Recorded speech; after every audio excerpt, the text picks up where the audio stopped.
Bismillahirrahmanirrahim. Alhamdulillahi rabbil alamin. Wassalatu wassalamu ala rasuli rabbil alamin. Nabiyyina wa habibina wa qudwatina Muhammad ibn Abdullah wa ala alihi wa sahbihi wa man sar ala nahjihi wa ihtada bihadihi wa istanna bisunnati ila yaumiddin. Amma ba'du.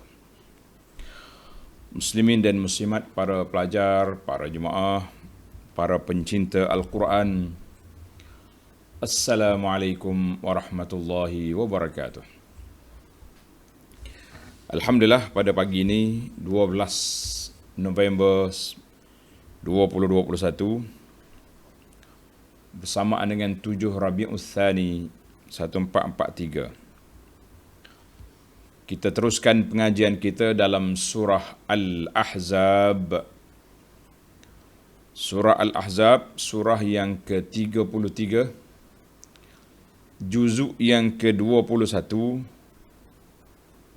Sambungan kita penutup kepada kisah dua peperangan besar yang berlaku di Madinah, iaitu Ghazwah Al-Ahzab dan juga pengepungan Bani Quraizah. Dua peristiwa besar. Kemudian dua ayat telah kita baca dalam CD yang lepas, iaitu ayat 25 dengan 26. Sambungan ayat 27 kita sambung pada kali ini, iaitu sebagai penamat, penutup kepada dua peperangan yang berlaku itu. Jadi para jemaah sekalian, sejarah yang berlaku itu banyak mengandungi pengajaran, pelajaran, iktibar. Sebahagian ulama yang menulis kitab sirah dia panggil durusun wa ibar. As-sirah an-nabawiyah, durusun wa ibar. Sirah Nabi, beberapa pelajaran yang kita kena belajar dari sudut sejarahnya, peristiwa yang berlaku, apa yang berlaku, wa ibar dan ibrah, pengajaran, faedah yang dapat dikutip, diambil daripada peristiwa yang berlaku itu. Kita ni kalau setakat baca peristiwa sahaja, kita tahu sejarah lah. Tapi sejarah itu perlu dikorek, digilap, diserlahkan, ditonjolkan apakah pengajaran yang dapat kita kutip dalam sejarah yang berlaku itu, supaya kita boleh ambil iktibar, garis panduan mana yang patut dibuat, mana yang tak patut, mana patut yang patut diikut dan patut dijauhi, semuanya dalam durusun wa ibar. Jadi para pelajar sekalian, kita sambung lagi bacaan kita pada ayat yang ke-27. Ayat 27 Suratul Ahzab.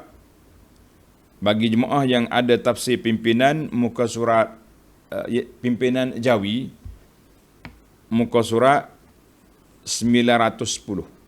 Muka surat 910. Yang Rumi itu cari nombor ayat lah.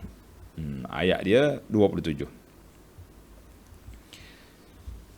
A'udzu billahi as-sami'il 'alim minasy syaithanir rajim.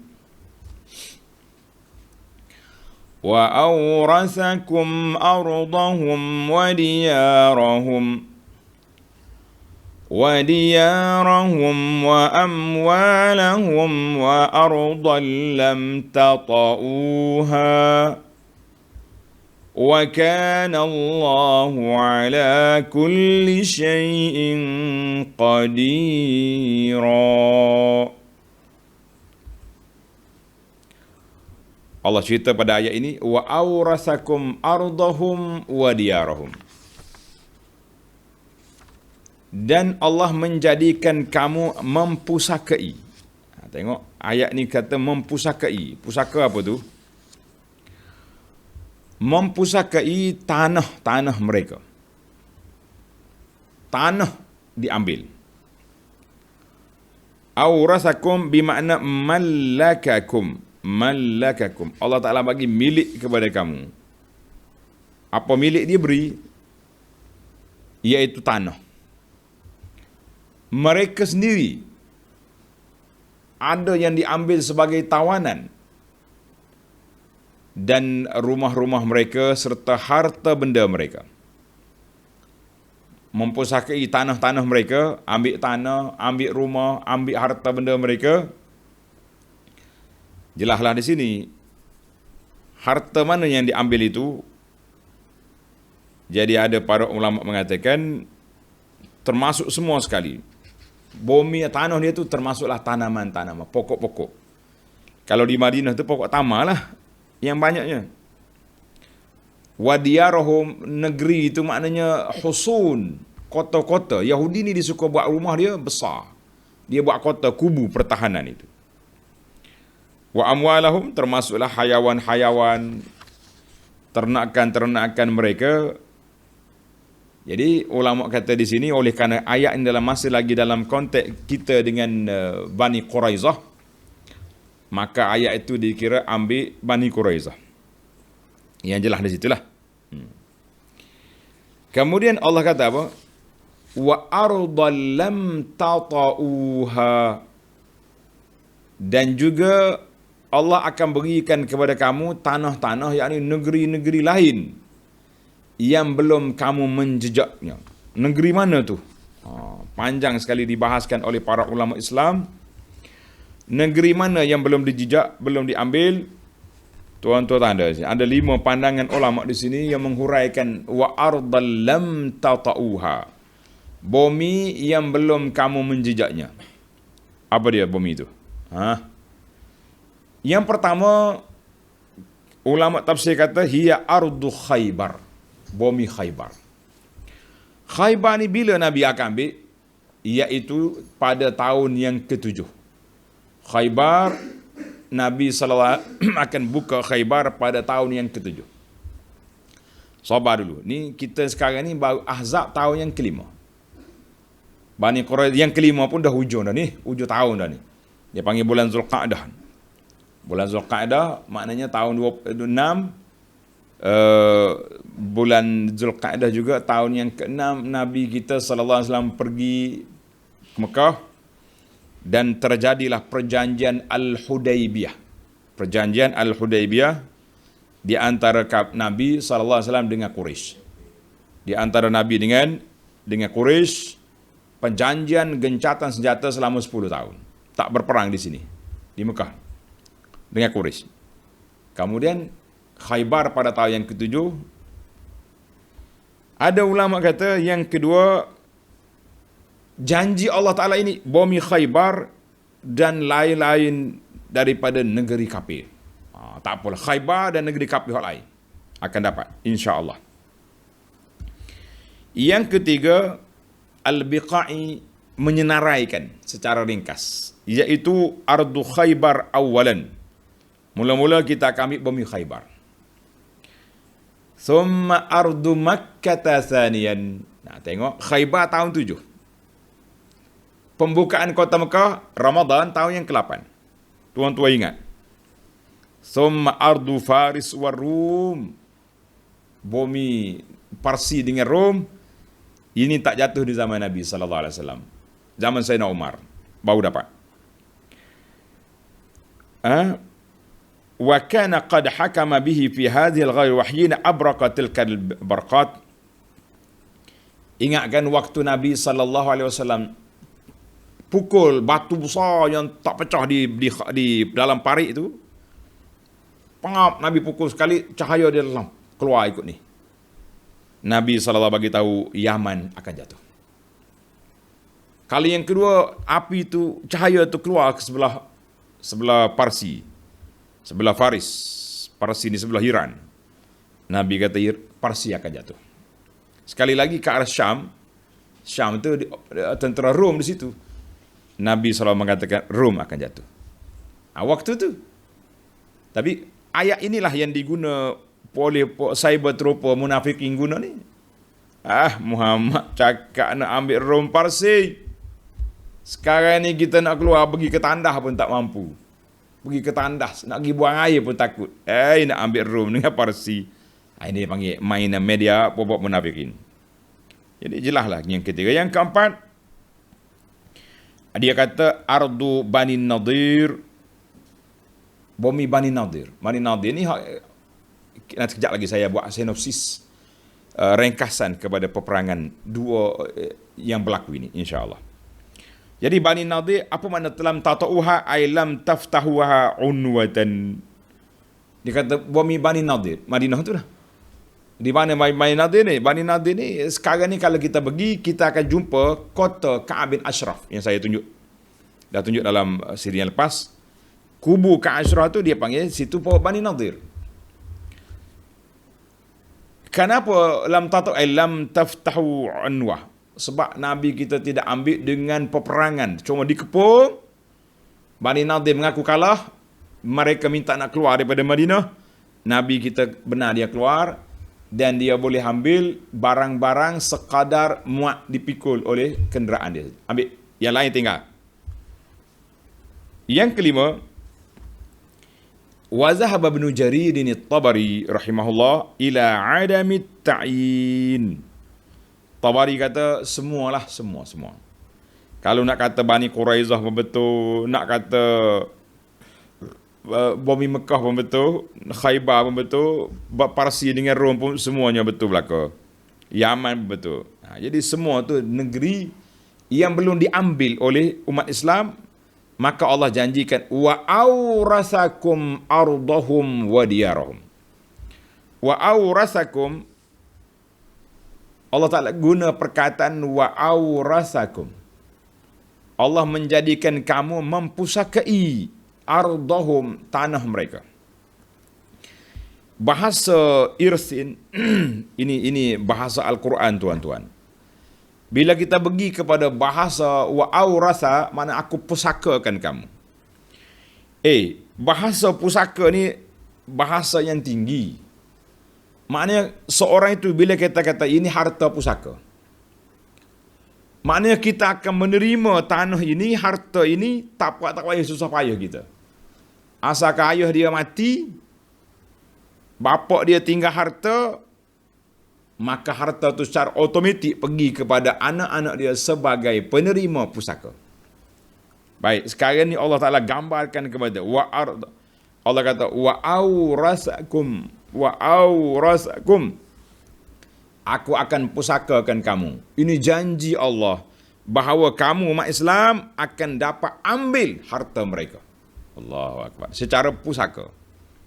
Sebab itulah dalam Bani Nadir dihalau keluar, tak payah perang. Bani Quraizah dikepung, kemudian mereka dibunuh, yang lain-lain ditangkap, ditawan. Banyaklah kita tengok dalam janji Allah Ta'ala ni sudah terserlah di hadapan mata kita perkara-perkara yang terjadi.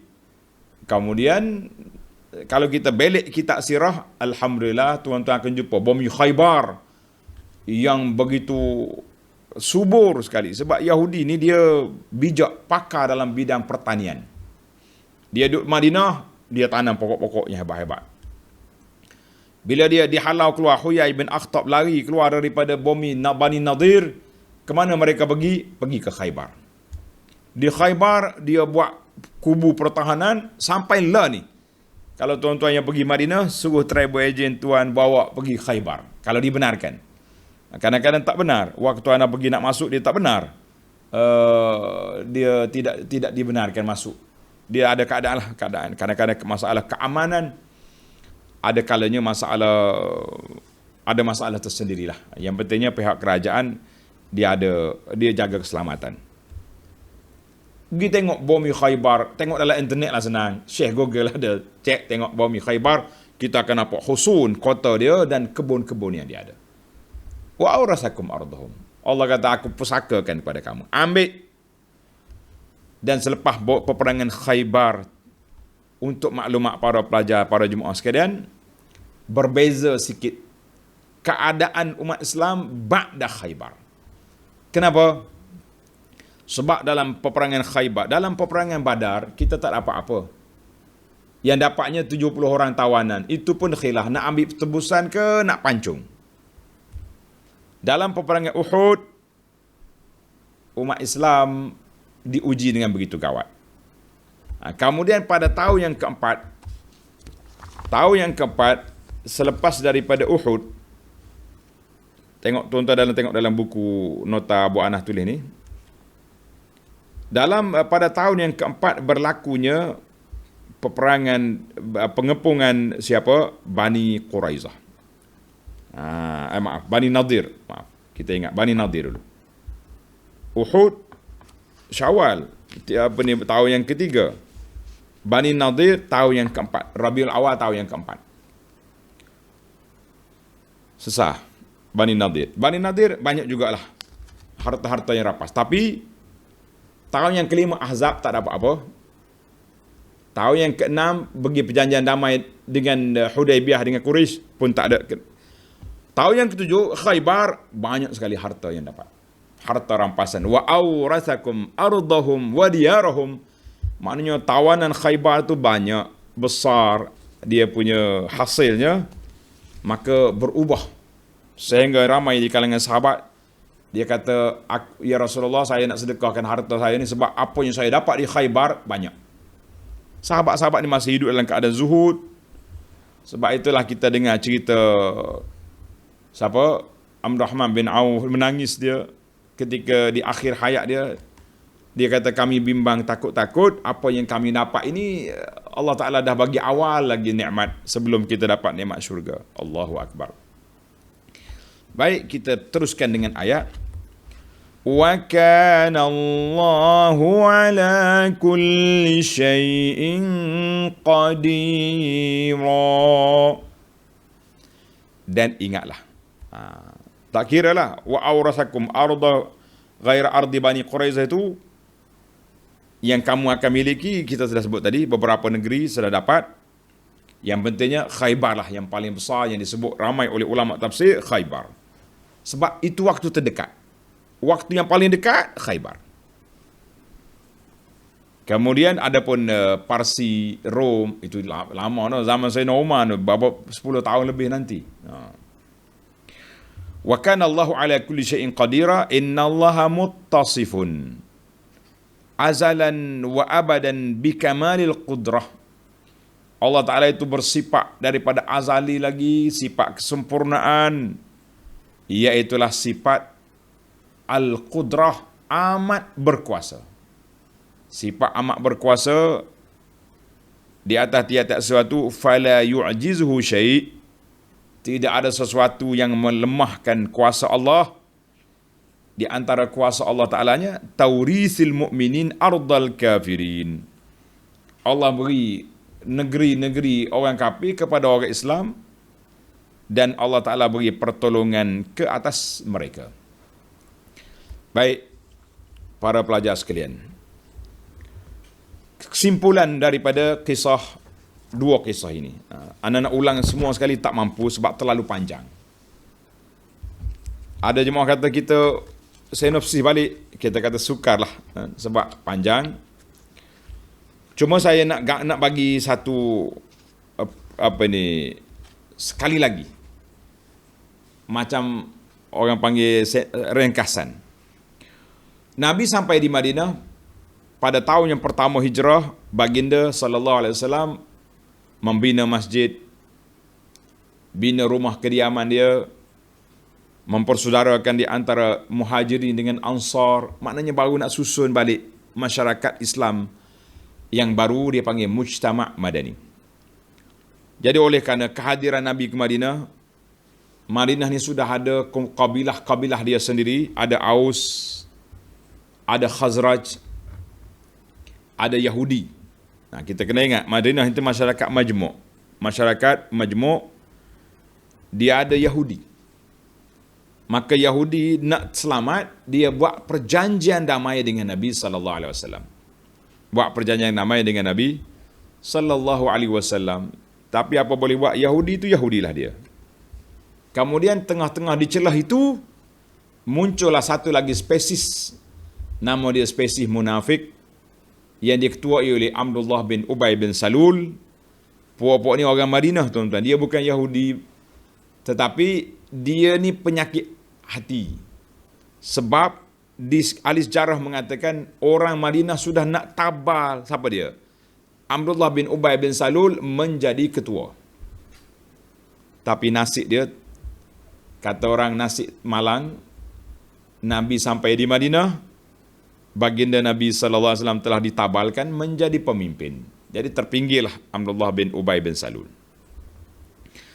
Dengan sakit hati itulah Ibnu Ubay bin Salul telah menggunakan pendekatan yang sangat jahat, iaitu menjadi duri dalam daging, menjadi gunting dalam lipatan, munafik dalam negara Islam. Maka timbullah perbuatan-perbuatan yang pelik. Di peringkat awal tak nampak sangat. Peringkat awal tak nampak. Tapi apabila Nabi dapat kemenangan dalam peperangan Badar, maka disitulah terserlahnya permainan munafikin. Tuan-tuan tanda. Badar pada tahun yang kedua Hijrah. Kemudian tentera Islam mendapat kemenangan. Setelah Badar, ada lagi selepas pada itu, iaitulah munculnya satu kumpulan apa? Nama dia Yahudi Bani Qainuqa.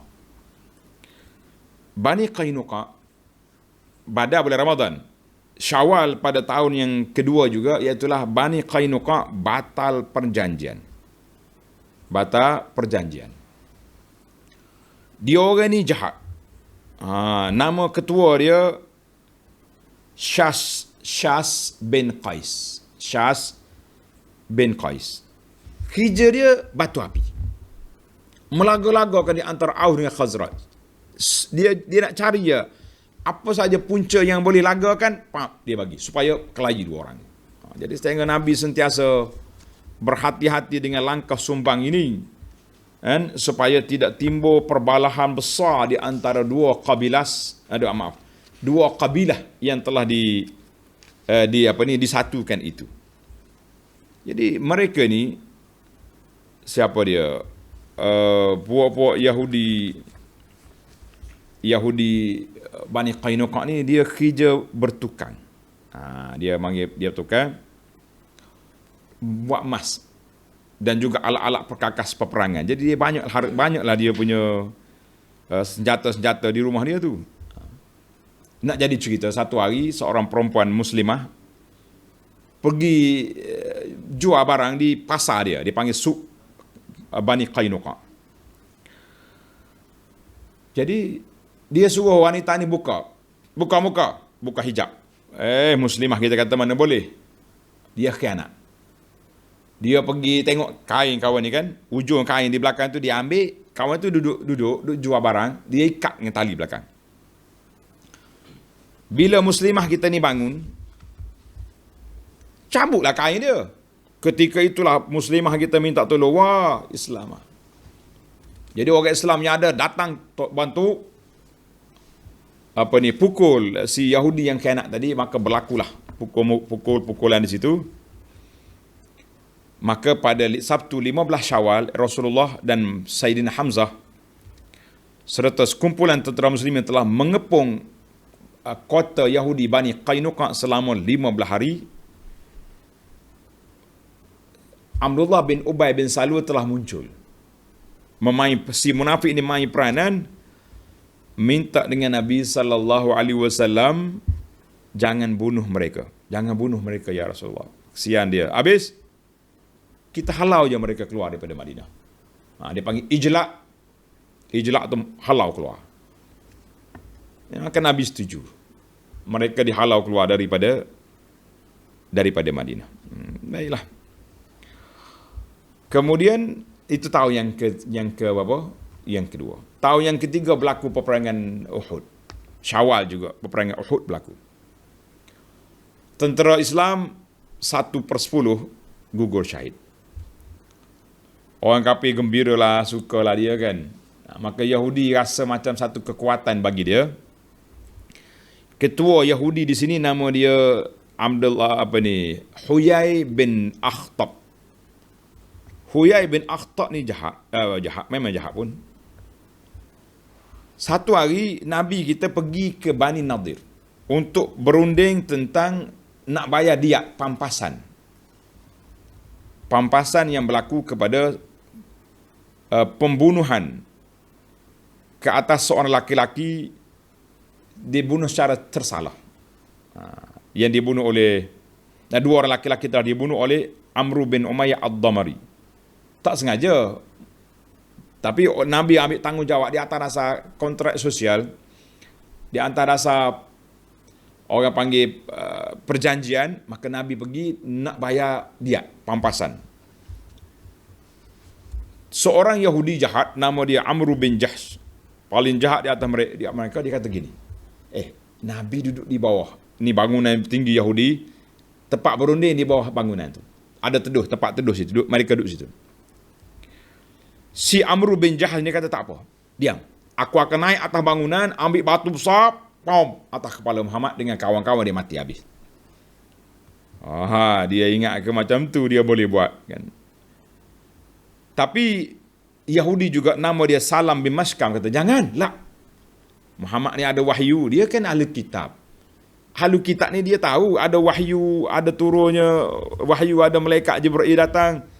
Tapi nasib dia malang nak jadi cerita, dia nak buat juga. Maka Nabi SAW dimaklumkan oleh Allah, malaikat berkata, ya Rasulullah, mereka nak lontar batu besar daripada atas, balik. Nabi kita SAW balik bersama dengan para sahabat, dan Nabi beri amaran kepada Bani Nadir supaya keluar daripada negeri. Membatal perjanjian, kamu keluar. Sekali lagi Abdullah bin Ubay bin Salul pergi jumpa Huyai, dia kata, la takhruj. Huyai, mu jangan keluar. Aku akan bawa mari 2,000 tentera dan dibantu oleh Bani Ghatafan dan lain-lain. Mu jangan duduk sini. Maka Huyai pun berani melanggar perintah Nabi SAW supaya keluar daripada Madinah, dia tak berani.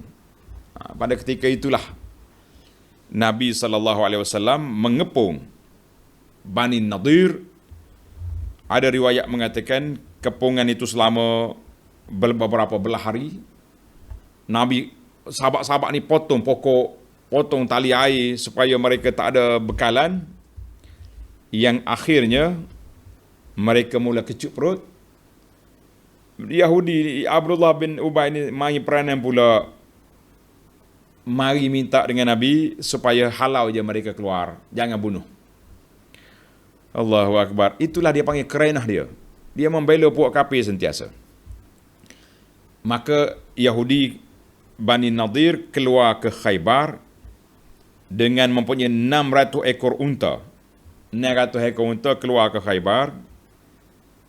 Huyai bin Akhtab, Salam bin Abi Al-Huqiq pergi Khaybar, buka negara di sana, buka negeri sana, dan buka ladang-ladang yang besar. Mereka duduklah di sana. Di peristiwa ini berlaku pada bulan Rabiul Awal tahun yang keempat Hijrah, bersama dengan Ogos 625. Cerita Bani Nadir ini Allah Ta'ala gambarkan dalam Suratul Hasyri, surah yang ke-59. Tuan-tuan boleh tengok, kita dah baca Suratul Hasyri di awal PKP dulu. Tuan-tuan tengok cerita ini. Baik. Kemudian itu tahun yang keempat. Tahun yang kelima berlakulah peperangan Al-Ahzab. Berlakunya peristiwa Al-Ahzab yang besar, yang telah pun kita sebut dalam perbincangan yang lepas. Jadi dalam peperangan Ahzab ni terserlah banyak perkara, tuan-tuan muslimin dan muslimat. Banyak perkara yang terselah. Allah Ta'ala nak tunjukkan tembelang watak sebenar puapa Yahudi. Jadi Huyai bin Akhtab bersama dengan 20 pimpinan Bani Nadir mari daripada Khaybar pergi ke Mekah, jumpa Quraisy. Jumpa dengan Quraisy, minta supaya kita kumpul tentera yang ada ni, kita lanyak Madinah supaya tidak ada lagi. Orang kata kita lanyak biar tidak ada peninggalan. Orang Kelantan kata jangan tinggal baka. Ni bahasa Kelantan sikit. supaya jangan tinggal baka di Madinah. Maknanya kita akan lanyak biar mati habis. Dia punya sedap buah besar. Quraisy menggodok sakit hati dah. Sakit hati dah dalam peperangan Badar ramai. Ketua dia mati. Dalam peperangan Uhud mereka tak boleh nak. Iyalah. Walaupun ramai juga mati syahid. Tapi mereka masih lagi belum berpuas hati. Baik, setuju. Abu Sufyan telah berjaya membawa berapa? 4,000 orang tentera Quraisy dari Mekah. Dia pergi pula jumpa Ghatafan, jumpa dengan bani-bani sekitar Madinah, dan puak-puak Yahudi ni. Huyai ini pergi jumpa dengan ketua Bani Quraizah.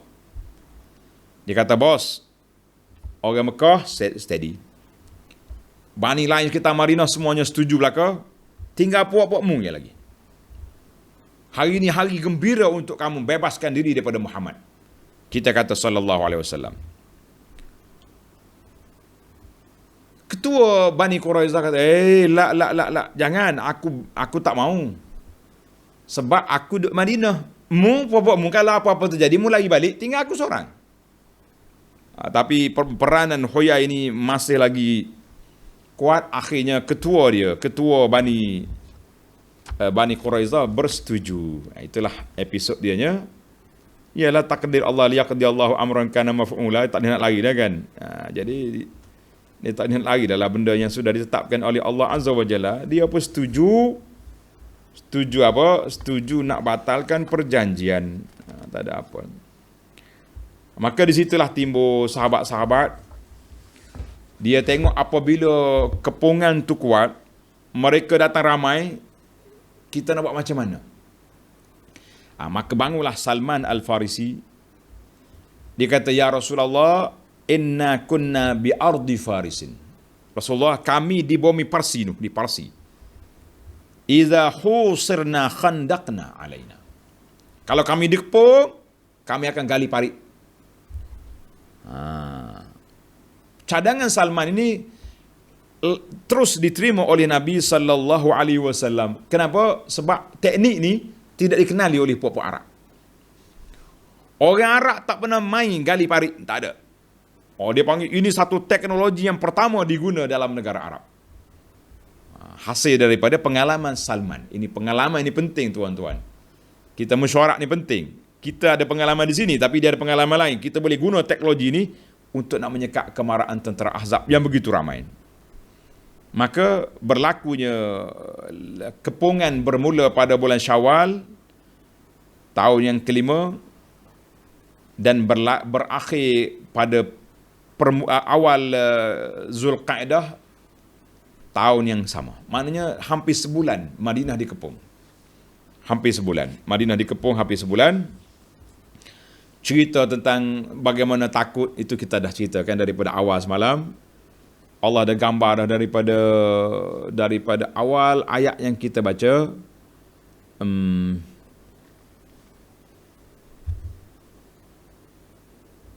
Tengok ayat awal lagi tu. Ayat 10. Ayat 9 lagi. Ya ayyuhalladzina amanu zkuru ni'matallahi 'alaikum iz ja'atkum junudun fa arsalna 'alaihim junudan rihan lam taruha.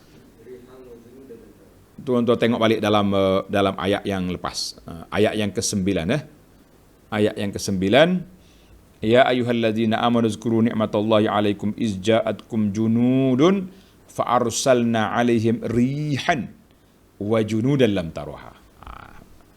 Undur baliklah kepada ayat. Anda tak nak undur dah. Kalau tidak, tak pergi ke depan kita. Baik. Jadi bila berlakunya peristiwa-peristiwa yang besar itu, kesimpulannya berapa ramai yang syahid di dalam peperangan Al-Ahzab. Berapa orang? Tengok dalam kitab sejarah kata, dalam buku sejarah mengatakan bahawa yang mati syahid, tuan-tuan tanda, ustusyida. Mati syahid ni bukan sebab pertempuran, tapi sebab main panah, tombak-tombak ni. Kecuali Amr bin Abdul Wud yang mari masuk dalam parit tu yang dibunuh oleh Sayyidina Ali radhiyallahu anhu. Maka kesimpulannya para ulama mengatakan 7 orang. 7 orang yang mati syahid dalam peperangan Ahzab. Tentera 10,000 yang gugur hari itu 7 orang saja. Maknanya sedikit lah kalau nak kira satu-satu dalam bab peperangan orang panggil tak berjaya. Di antara nama yang disebut Anas bin Aus bin Atiq, Abdullah bin Sahal al-Ashhali, At-Tufail bin Nu'man, Sa'labah bin Ghanamah bin Adi, Ka'ab bin Zaid, Sinan bin Saifi dan Abdullah bin Abi Khalid. Dia kata itu nama yang disebut 7 orang yang syahid pada peperangan berlaku tombak-tombak. Adapun Sa'ad bin Mu'az yang kita dah sebut nama dia, kematian dia dalam siri yang lepas itu, mereka tak anggap dia mati syahid dalam peperangan itu. Sebab selepas tamat peperangan, Sa'ad ni sakit di hospital dan masih lagi boleh dibawa ke mana? Boleh dibawa menjadi hakim untuk menjatuhkan hukuman ke atas Bani Quraizah. Hakim menjatuhkan hukuman ke atas Bani Quraizah. Jadi mana dia tak masih. Sebab itulah bila wafatnya Sa'ad, maka dia dikebumikan di perkuburan mana? Di perkuburan Baqi'. Yang kuburnya kalau kita pergi ke Baqi' sekarang ni ada orang tunjuk dia panggil kubur Sa'ad bin Mu'az radhiyallahu anhu. Baiklah para jemaah sekalian, ayat yang kita baca ayat 25, waraddallahu alladhina kafaru bighaizihim lam yanalu khaira. Mereka tak dapat kebaikan yang nak. Tapi ada kematian tu, kematian pun orang panggil terlalu sedikit. Tak ada yang mati pergi berperang gitu. Mati pun kena jauh-jauh. Mati Sa'ad bin Mu'az sendiri radhiyallahu anhu pun kena panah di tangan dia. Mana hasil orang panggil tembak menembak itulah yang berlaku itu. Tapi tak boleh lah. Tidak sebab Allah jami wa kafallahu almu'minina alqital. Allah Subhanahu wa taala yang menjamin bantu orang Islam, tak payah memperang-perang lah, aku halau balik puak-puak Yahudi, puak-puak kafir, puak-puak Quraisy daripada Mekah dengan doa Nabi sallallahu alaihi wasallam yang telah kita baca dalam siri yang lepas. Maka selepas peperangan itu, peperangan mana? Peperangan Al-Ahzab. Tuan-tuan ingat ke tidak? Di akhir peperangan, sebelum Abu Sufyan lari balik, besarnya peranan Nu'aim bin Mas'ud. Nu'aim bin Mas'ud radhiyallahu anhu, dia ni Ghatafan ni, tapi dia masuk Islam secara senyap-senyap, orang tak tahu. Dia datang jumpa Nabi sallallahu alaihi wasallam, ya Rasulullah, saya ni masuk Islam, kabilah saya belum tahu. Jadi apa keperanan yang saya boleh buat? Rasulullah sallallahu alaihi wasallam bersabda, anta rajulun wahid.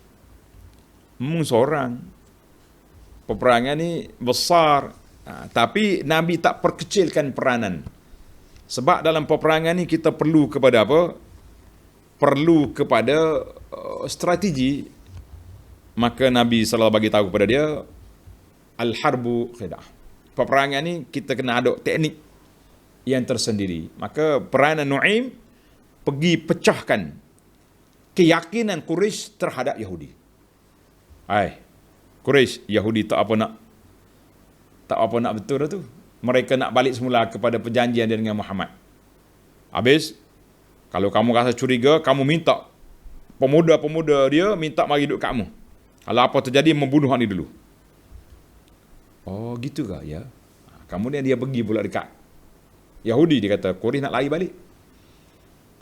Huyai dengan geng-geng dia pun tak apa nak betul tu. Nak balik Khaybar dah. Habis, kamu kena minta mari duduk sini. Maka berlakulah perang sarah begini berlaku.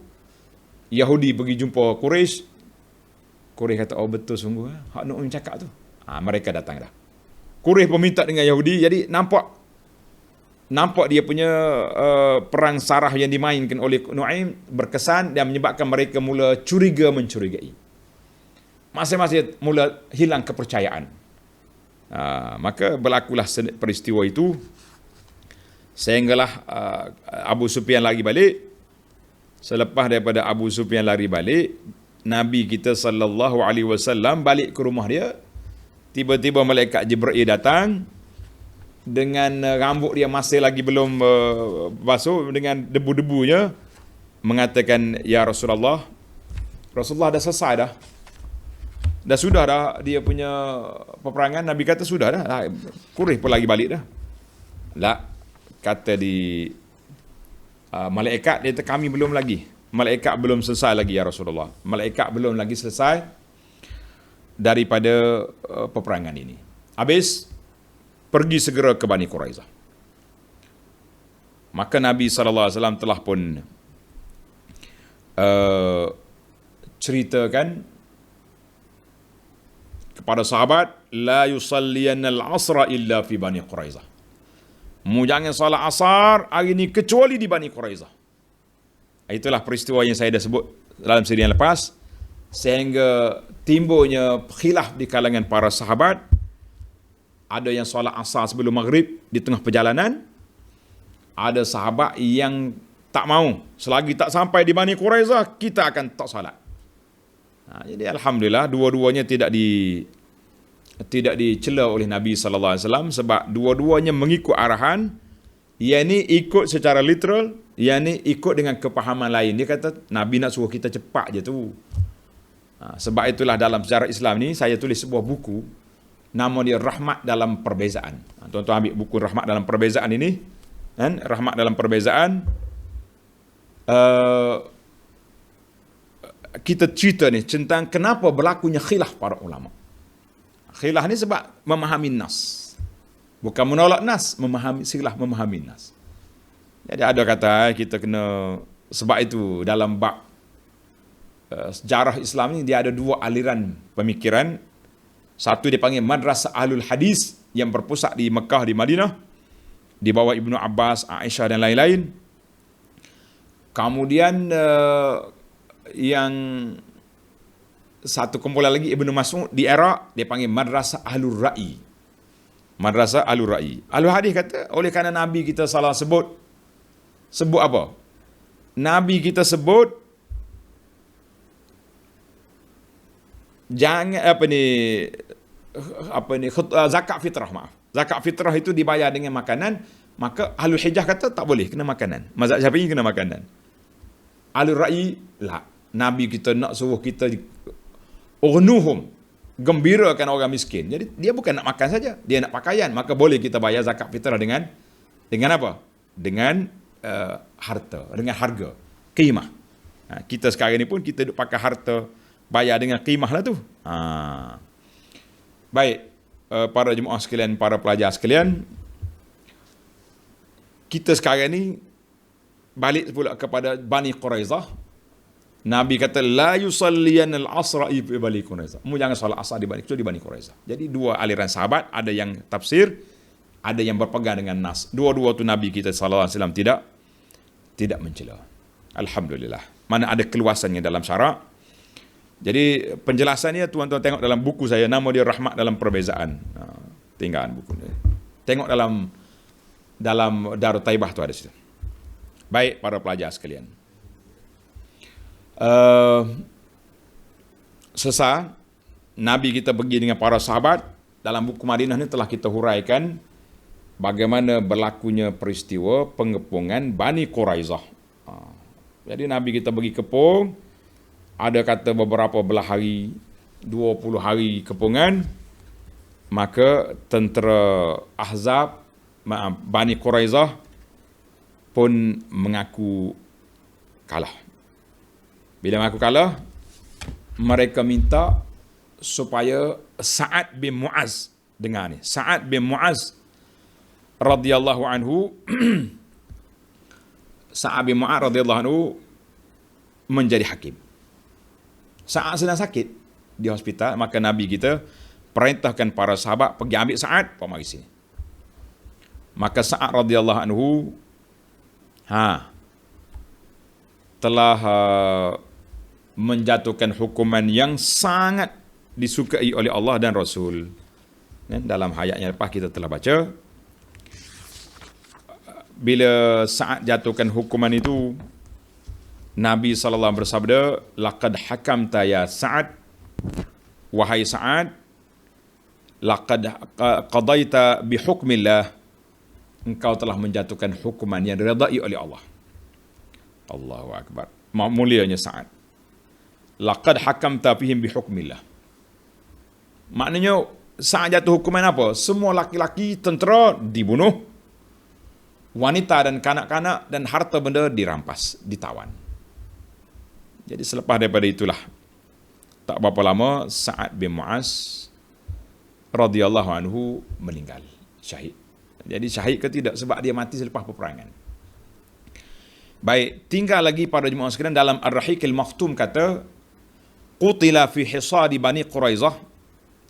Ketika mengepung Bani Quraizah ni, seorang je tentera Islam yang mati, iaitulah Khalad bin Suwaid.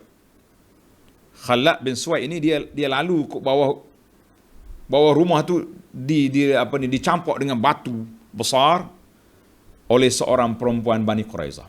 Dia duduk atas rumah, dia tengok Islam ni lalu, pom. Jadi kawan tu seorang Khalad, seorang mati radhiyallahu anhu, dan seorang lagi mata fil hisar. Tengah duduk kepung tu, seorang lagi mati, nama dia Abu Sinan bin Mihsan, adik-adik kepada Uqashah. Jadi peperangan itu berlaku pada bulan Zulqa'dah tahun yang kelima. Pengepungan berlaku selama 25 malam. Allah SWT turun ayat Quran. Dua peperangan ini serentak, Al-Ahzab dan Bani Quraizah, dalam ayat suratul Ahzab yang kita baca ni, tuan-tuan. Dan Allah Ta'ala sebut aham juz'iyat, tempat yang paling penting sekali yang disebut, iaitulah peperangan di antara orang mukmin dengan kafir. Dan kesimpulan yang besar, jahatnya munafikin dalam semua peperangan yang berlaku itu, iaitulah selain daripada Badar, iaitulah peranan munafikin. Yahudi juga jahat. Peranan besar yang berlaku kepada siapa? Kepada yang dibawa oleh Huyai bin Akhtab, kepala Yahudi yang jahat sekali. Huyai bin Akhtab ni, dialah mula-mula Nabi sampai di Madinah, pergi siasat siapa Nabi SAW. Bila dia pergi pagi dengan adik dia balik petang, kata di Safiyah. Safiyah ni anak pada Huyai, yang akhirnya menjadi isteri Nabi, Ummul Mukminin Safiyah binti Huyai. Safiyah kata, ayah aku balik petang tak bermaya dia dengan adik-adik dia tu. Dia tak patut. Adik dia tanya dia, bang, ahwa ini kau Muhammad yang dalam kitab Taurat tu? Huyai kata, dia dah. Tengok mana dia tahu. Dia kenal bahawa Nabi SAW itu betul. Yang ada dalam kitab Taurat itu betul. Maka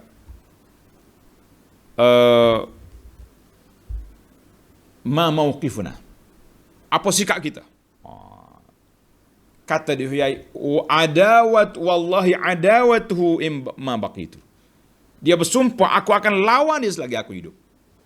Itulah sebabnya Huyai ini jahat, kepala pengak Yahudi, dan dia juga dibunuh dalam kumpulan yang dibunuh 600 orang. Ada ulama kata 600 lebih, ada kata sampai 800 orang. Yahudi Bani Quraizah, termasuklah Huyai bin Akhtab, dibunuh dalam tawanan Bani Quraizah. Sebab dia nak lari tak boleh, dia yang kena. Jadi Bani Quraizah kata, Huyai mari sini, mari duduk sekalian kami dalam ni. Jangan lari balik Khaybar, mu yang asuk kami, kamu yang kena, mari duduk sini. Maka dia kena tawan sekali dan dia dibunuh. Kemudian dalam peperangan, dalam perang Khaybar, Nabi SAW dapat tawan Khaybar, dan Safiyah termasuk dalam tawanan. Maka Nabi dicadang oleh para sahabat supaya ambil Safiyah sebagai tawanan, sebagai hamba ataupun sebagai isteri. Maka Safiyah menjadi salah seorang daripada isteri Nabi. Apabila berlaku kes di antara Safiyah dengan isteri lain, ada yang kata, hei anak Yahudi. Safiyah menangis. Nabi kata, Safiyah, mu jangan menangis. Kamu ni cucu cicit Nabi. Bani Israel. Cucu cicit Nabi. Apa yang kamu nak sedih-sedih? Allahu Akbar. Para jemaah sekalian, setakat itu yang kita mampu untuk nak cerita. Kalau saya nak cerita boleh panjang lagi lah. Tuan-tuan bacalah dalam buku ni, dan saya syorkan baca dalam buku kita Ar-Rahiq Al-Makhtum yang panjang dalam peristiwa ini. Baik, sekarang ni kita masuk kepada 10 faedah daripada 3 ayat. Daripada ayat yang semalam, ayat 25 hingga ayat 27, apakah faedah yang kita dapat? Dalam peperangan Khandaq, yang mati syahid berapa? 7 orang. Kesan daripada Khandaq juga Sa'ad bin Mu'az radhiyallahu anhu. Berapa orang pula orang kafir mati?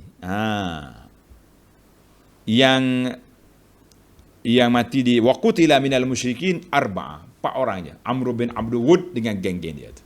Yang lain tak ada. Sebab kita tak boleh nak, kita dikepung, tak boleh nak kepung. Cuma yang besarnya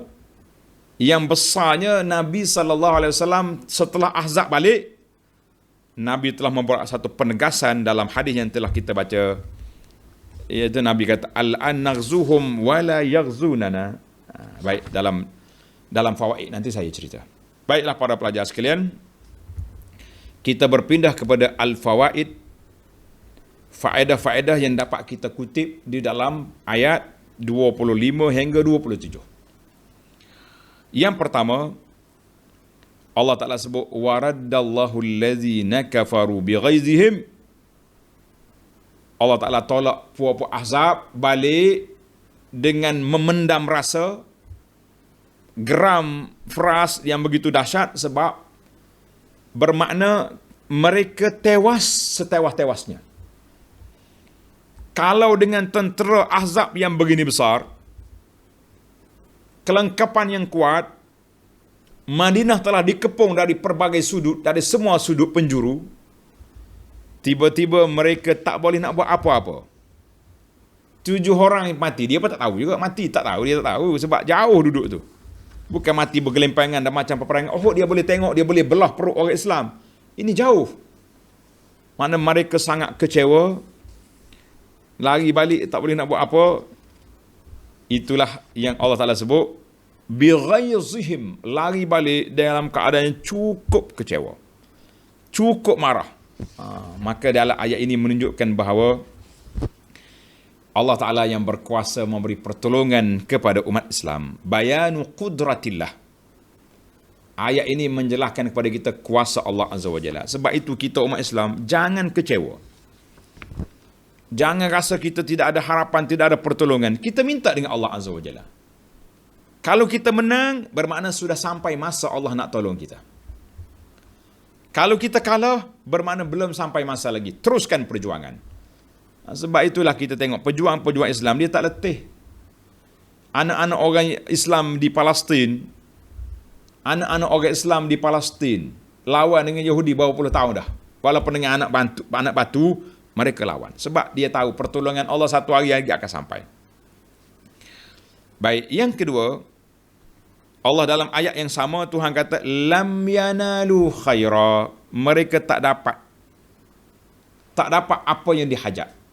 Besar peranan tu, Huyai dengan 20 orang geng pergi jumpa Quraisy, pergi hasut Bani Quraizah, pergi cari semua kumpulan-kumpulan yang ada di atas muka dunia ni supaya lawan. Tiba-tiba mereka tak dapat hasil. Lam yanalu khaira, tak dapat. Beberapa orang mati, Madinah tak boleh nak, Madinah pun nak masuk tak boleh. Sedangkan tentera mereka yang begitu ramai. Maka Allah Ta'ala tunjukkan kepada kita mukjizat Nabi SAW. Peperangan ini lam yanalu khaira, mereka tak dapat nak buat apa-apa. Baik, yang ketiga, fi qawlihi ta'ala wa kafallahu al-mu'minina al-qital.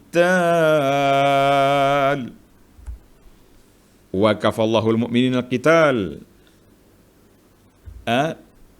Allah telah selamatkan orang mukmin, orang beriman daripada menghadapi bencana peperangan. Tak berlaku perangan, cuma mereka dikepung saja.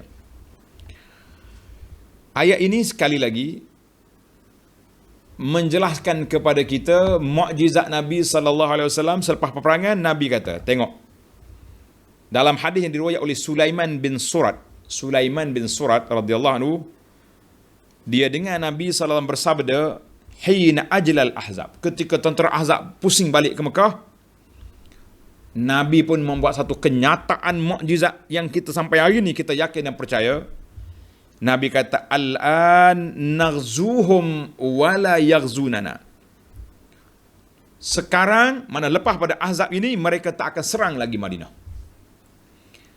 Bahkan, nahnu nasiru ilaihim, kita tentera Islam akan pergi mencari orang kafir untuk menyampaikan dakwah Islam. Kenyataan Nabi ini sahih dikeluar oleh Imam Bukhari, nombor hadis 4110. 4110. Maknanya kita tak nak itu kenyataan yang dibuat oleh Rasulullah sallallahu alaihi wasallam yang cukup besar. Yang cukup besar.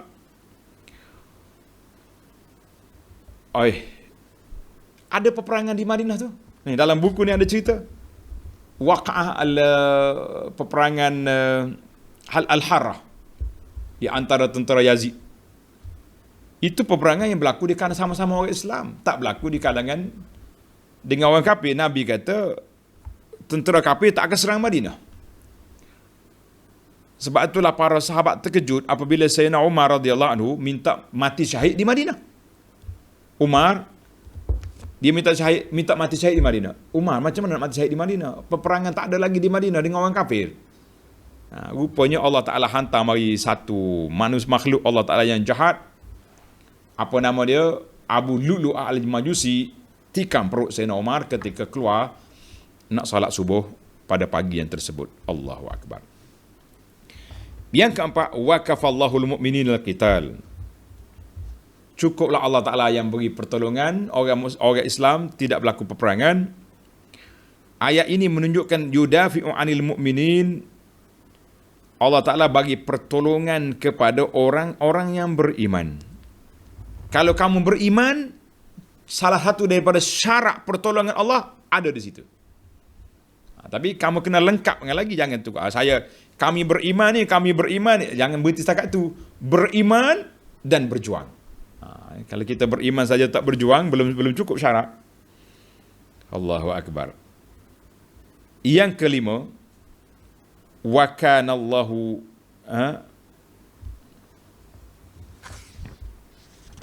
qawiyan aziza. Yang kelima, wa kana Allahu qawiyan aziza, dan Allah Azza wa Jalla itu maha kuat lagi gagah perkasa. Ayat ini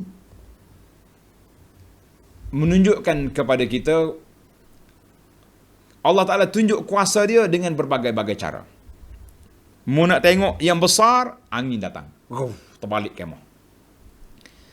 Nak tengok yang tak nampak, yang tersembunyi, malaikat datang, campurkan perasaan gerun dan takut dalam hati orang kafir. Ini dua di luar kuasa kita. Angin, malaikat. Allah hantar mari Nu'aim bin Mas'ud Al-Ghatafani Al-Ashja'i. Dia masuk Islam waktu tu. Di waktu kegawatan berlaku, Nu'aim bin masuk Islam tidak diketahui oleh kaum dia. Maka dengan peranan dia seorang saja boleh memecahkan kesatuan Ahzab. Allahu Akbar. Kesatuan Ahzab boleh pecah dengan siapa? Dengan hanya peranan seorang sahabat. Dan kita kena ingat, itu belah kita, belah kafir yang memporak-perandakan Bani Quraidah sehingga mereka dibunuh dengan sebab peranan seorang juga manusia, nama dia Huyai bin Akhtab. Kepala ni lah yang duk main peranan besar ni. Dan seorang lagi, saya nak kata seko, kata kasar, seorang lagi yang main peranan besar dalam dunia ini, siapa? Abdullah bin Ubay bin Salul, bapa munafik. Mana dua tokoh ni yang mengancam dunia hari ni, dua ni. Satu, pokok Yahudi dengan teori konspirasi dia, protokol Zionis. Satu lagi, kumpulan anak orang Islam yang menyusup dalam pakai baju Islam, nama dia munafikin. Inilah yang membantutkan perjalanan perkembangan Islam dalam dunia ni. Kalau ada munafik dalam dunia tu, maka rusaklah kita. Hari ini munafik kita tak boleh tunjuk orang siapa munafik, jangan tunjuk, kita pun tak tahu. Para sahabat sangat takut pada diri mereka munafik. Ketika Huzaifah ibnul Yaman yang diberi gelaran dengan nama apa? Pemegang rahsia Nabi sallallahu alaihi wasallam, Huzaifah. Umar bin Khattab mari tanya. Huzaifah, nama Umar bin Al-Khattab maujud dalam senaraimu? Subhanallah. Umar yang diceritakan kalau Umar lalu sini, syaitan lari ikut ni. Al-Mulham, seorang sahabat yang diberi ilham oleh Allah Azza wa Jalla, menaruh kebimbangan dalam hati dia, takut dia tersenarai dalam golongan munafikin. Kita hari ni simple-simple main-main, ya munafik apa munafik. Na'udzubillah. Baik. Yang keenam, wa aurasakum. Tengok dalam ayat ni Allah kata wa aurasakum, ayat yang kita baca hari ni. Wa aurasakum fihi isy'ar annahu intaqala ilaihim zalika ba'da mauti ulaikal maqtulin. Mana Allah kata aku pusakakan bumi dan barang-barang dan harta-harta dia. Kenapa Allah guna perkataan pusaka? Kata di para ulama, anna milkahum iyahum milkun qawiyun. Milik harta secara pusaka lebih kuat daripada beli. Kalau saya beli tanah, contoh saya beli kereta pagi ni, tiba-tiba petang nanti tuan datang, bos, saya tak mau jual, menyesal jual, tak jadi. Dia panggil al-fashu ataupun iqalah, masih boleh dalam waktu 3 hari waktu khiyar. Tapi pusaka tak boleh. Bila mati apa-apa, harta secara otomatik berpindah milik kepada pusaka. Maka para ulama mengatakan ayat ini Allah nak gambarkan kepada kita betapa janji Allah pasti berlaku. Wa aurasakum ardahum wa diyarahum. Jahat sangat buat Yahudi. Aku beri kepada kamu bumi dan harta dia. Mula-mula mengambil harta Bani Quraizah, tahun depan pergi ambil harta Yahudi di Khaybar. Allahu Akbar. Kita tak usah ambil yang jauh-jauh. Nak pergi ambil yang jauh, Parsi dengan Rom terlambat. Kita ambil dua je, Bani Quraizah dan Khaybar. Bani Quraizah banyak juga duit barang-barang dia kalau kita nak senaraikan. Tuan-tuan nak dengar senarai pula. Bani Quraizah ni berapa banyak dia punya harta yang diambil. Dalam buku ni ada jugalah. Jumlah kesemua yang dibunuh, dengar sikit baca dalam buku Madinah ni, ialah antara 600 hingga 700 orang, ada kata sampai 800 termasuk Huyai. Semua harta yang dirampas antaranya ialah 1,500 pedang, 2,000 lembing, 1,500 perisai, 300 baju besi, sejumlah besar unta dan haiwan ternakan, dan berapa ramai dia punya tawanan-tawanan yang dapat diambil. Banyak. Ardahum wa diyaruhum wa amwalahum, semuanya telah dipusakai oleh mana? Oleh orang Islam. Kita kata alhamdulillah. Yang ketujuh, Allah digambarkan wa aurasakum, aku pusakakan harta mereka. Ulama mengatakan hillu amwalil kuffar, halal harta-harta rampasan perang untuk diguna oleh umat Islam. Dia panggil ghanimah. Mengambil harta ghanimah ini di antara ciri-ciri keistimewaan umat ini. Sebab dalam hadis Nabi SAW, hadis yang panjang, dikeluar oleh Imam Bukhari dan Muslim, Nabi kata, u'titu khamsan lam yu'tahunna ahadun minal anbiya'i qabli. Aku telah diberi 5 perkara yang tidak diberi kepada Nabi lain. Siapa dia? Nusirtu birru'. Aku diberi pertolongan. Sebulan sebelum kita pergi perang tu, kafir dia rasa takut. Ju'iyat liyal ard masjidan wa tahura. Bumi boleh jadi tempat solat dan tanah dia boleh jadi alat untuk bertayamum. Orang dulu yang kan nak solat kena pergi cari surau, tempat solat dia. Wa uhillat li al-ghanaim. Dihalalkan untuk umat ini makan harta ghanimah. Umat dulu tidak. Selepas peperangan dikumpul harta, api turun bakar. Habis. Tengok je. Umat ni lah, semua akan dapat diambil. Selepas daripada Khaybar, berubahlah sedikit ekonomi umat Islam dengan harta-harta rampasan itu. Dan dalam hadis ini saya habiskan, Nabi lain dibangkit kepada umat dia saja, aku dibangkit kepada semua manusia. Yang kelima, wa'utitus syafa'ah, aku diberi syafaat. Maknanya diberi kuasa untuk memberi syafaat pada hari kiamat. Rasulullah alaihi wasallam. Hadis ini dikeluarkan oleh Bukhari Muslim daripada Jabir bin Abdullah radhiyallahu anhu. Yang ke-8, Allah kata wa ardal lam tata'uha, dan banyak lagi bumi lain yang kamu belum dapat. Kata di para ulama, ayat ini bisyaratun wa wa'dun sadiqun fi fathil bilad, janji umat Islam akan menang, akan menguasai negara-negara besar dalam dunia. Islam memerintah sampai ke Cordoba, Spanyol, 800 tahun di bawah pemerintahan Islam. Sekarang ini menjadi kenang-kenangan. Kita doakan supaya negara Islam balik semula selepas daripada itu. Yang ke-9, umat Islam sentiasa berwaspada dan bersedia serta tidak mendedah diri terhadap risiko.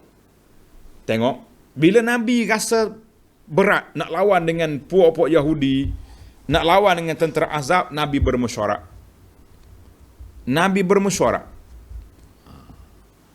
Mesyuarat. Salman bagi cadangan, Rasulullah kalau tak mampu kita kena buat parit.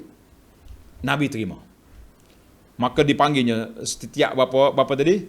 10 orang 40 hasta gali parit. Segera. Itu dia panggil langkah keselamatan. Tak boleh.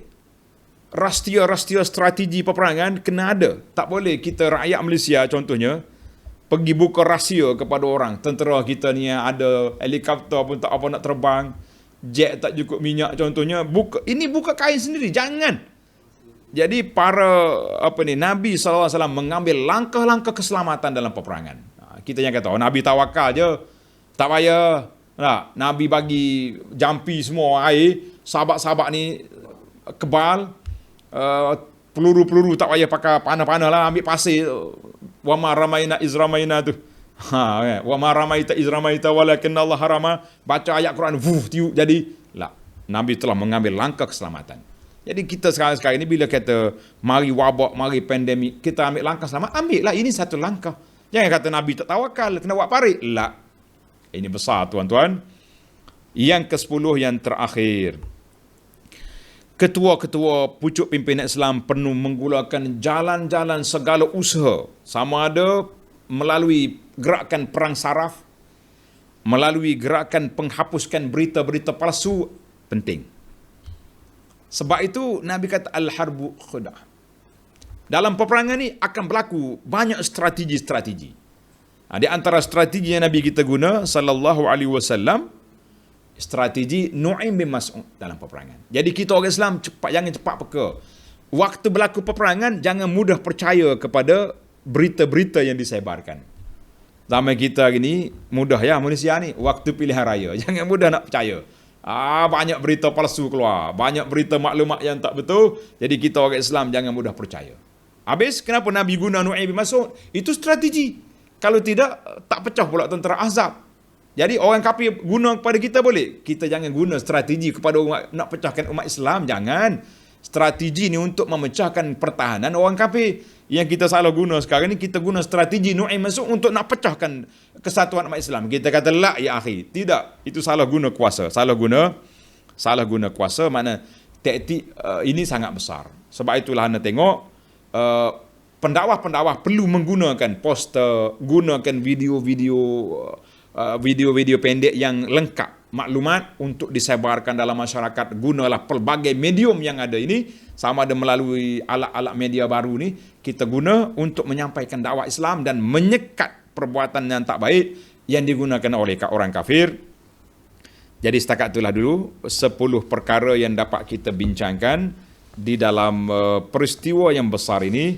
Sekali lagi saya minta supaya para jemaah rujuk balik kepada kitab kita, Ar-Rahiq Al-Makhtum, dan ataupun kitab Fiqhus Sirah.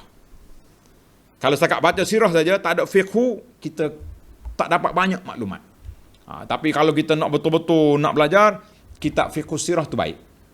Di antara Fiqhus Sirah yang baru, yang terakhir ditulis oleh sahabat saya, Dr. Muhammad Ali As-Sallabi, seorang tokoh sejarah dari Libya. Muhammad Ali Salabi ni semasa dengan saya belajar di Universiti Islam Madinah. Ana di kuliah syariah, dia di Fakulti Dakwah Usuluddin, dan Allah Ta'ala beri kepada dia ajaib. Di antara manusia tokoh ajaib dalam dunia ini, Ali As-Salabi. Dia boleh tulis kitab, beratus kitab. Saya boleh tulis 10 buah kitab ni pun rasa dah, rasa orang panggil letih dah. Tapi tak Allah, pertolongan Allah Azza wa Jalla kepada dia. Jadi kitab dia, tuan-tuan tulis nama kitab dia, As-Sirah An-Nabawiyah, Ardu Waqa'i wa Tahlil Ahdas. Sirah Nabi membentangkan sejarah dan juga analisa, kajian terhadap apa fiqh, faedah kita dapat daripada peristiwa itu. Itu menarik. Adapun banyak lagi kitab fiqh, fiqh sirah Syekh Sa'id Al-Buti, Muhammad Al-Ghazali dan lain-lain lagi. Fiqh sirah tu ada. Kalau kita nak baca yang Melayu pun ada, dia panggil fiqhul harakah. Ada juga. Jadi alhamdulillah muslimin dan muslimat, setakat itu dulu. Mudah-mudahan ada manfaatnya kepada kita semua insya-Allah. Subhanakallahumma bihamdika asyhadu an la ilaha illa anta astaghfiruka wa atubu ilaik. Wa sallallahu ala nabiyyina Muhammad wa ala alihi wa sahbihi ajma'in walhamdulillahi rabbil alamin. InsyaAllah kita akan sambung ayat yang akan datang, bermula ayat 28 hingga 31. Sekian. Assalamualaikum warahmatullahi wabarakatuh.